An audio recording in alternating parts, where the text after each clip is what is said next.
Chicago opened the 1989 playoffs against Cleveland, but the underdog Bulls had little reason for confidence. We had struggled toward the end of that season, and our expectations going into the playoffs weren't very high. And those doubts appeared justified, as Cleveland, with one of the league's best records, asserted their dominance. Lobs inside, stolen from Jordan by Harper. Harper comes into the forecourt, drives the lane, wham with the right hand.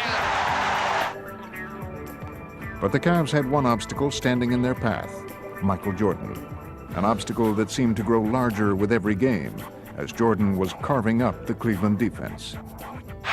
2 minutes to go. The Cavs have a foul to give. Jordan on the drive, and the big basket. He'll go to the line for a three-point play. The Bulls had extended the series to a fifth and deciding game, but as the scene shifted back to Cleveland, it appeared their hopes of an upset would finally be snuffed out. The Cavs came out firing as they tried to put Chicago away for good. Harper on the left, backing it on Pippen, comes around the Doherty, pick to the line, to the basket, go! Facing a frenzied crowd and an inspired Cavs team, Jordan and the Bulls saw their season slipping away. But Michael took it upon himself to lead them back, almost single-handedly keeping his team in the game. It's going to be Michael Jordan against the Cavs in the second half. As the game entered its crucial stretch, Doug Collins watched his young superstar continue to dominate. Jordan was relentless, and it seemed there was little Cleveland could do to stop him.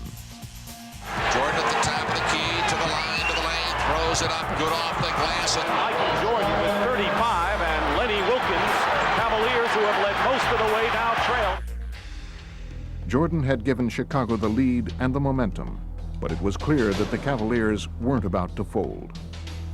Harper to the line, Harper to the lane, out on the left side, Elo for three, got it! And the Cavs lead 98-97. Game 5 was coming down to the final seconds. There appeared to be little question as to who would get the ball for Chicago. 11 seconds to go. In the middle of the floor, Jordan has it. And Jordan puts up a jumper and hits with 6 seconds to go. The game had developed into a seesaw battle, with 6 lead changes in the final 3 minutes. And now it was Cleveland's turn to respond, as they tried finally to deliver the knockout blow. 6 seconds left. Elo looks. Elo into Nance. Back to Elo. He drives. He scores! Elo drove it right down the wing and scores! 100-99 with 3 seconds to play. Right at the end, Cleveland kind of looked at us on the bench like, okay, you guys are done. The Cavs were just 3 seconds away from eliminating the upstart Bulls and advancing to the next round. But those 3 seconds would have an impact for years to come. It would be a defining moment, not only for Jordan, but for the Chicago and Cleveland franchises. And it all came down to one shot. The inbounds pass comes into Jordan. Here's Michael at the foul line. A shot on Elo. Good! The Bulls win it! They win it! It's funny how when your backs are a little bit to the wall, that all comes down to a 5-game series. In that case, comes down to the last second shot and how much it elevated our morale as a team. When Michael was able to hit this miraculous shot with Craig Elo all over him, that was big. That was really big. That really propelled us to another level. When he hit that shot, I mean, he's jumped high many times, but he jumped higher. And in fairness, Doug Collins went roaring by out on the floor and hugged him.